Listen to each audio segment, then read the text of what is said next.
Καταρχήν, το εκείνο περιμέναμε να διώξουμε τον Γερμανό κατακτητή, δεν είναι?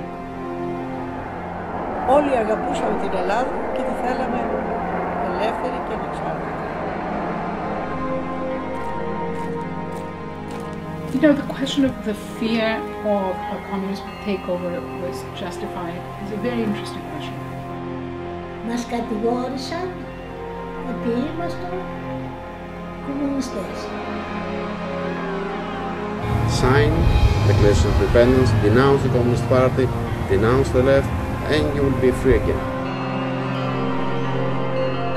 Μόλις φτάσαμε, είπε η κυρία Ρόζα, μας μάζεψε 4-5 κορίτσια και λέει θα καθίσουμε να γράψουμε ένα ιστορικό, σαν ένα χρονικό ας πούμε της εξορίας μας.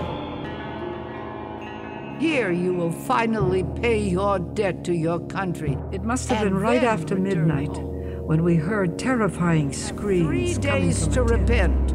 3 days. Who are you asking me to denounce? My brother's blood? I won't. Hit me, you dogs, you fascists! Hit! Hit!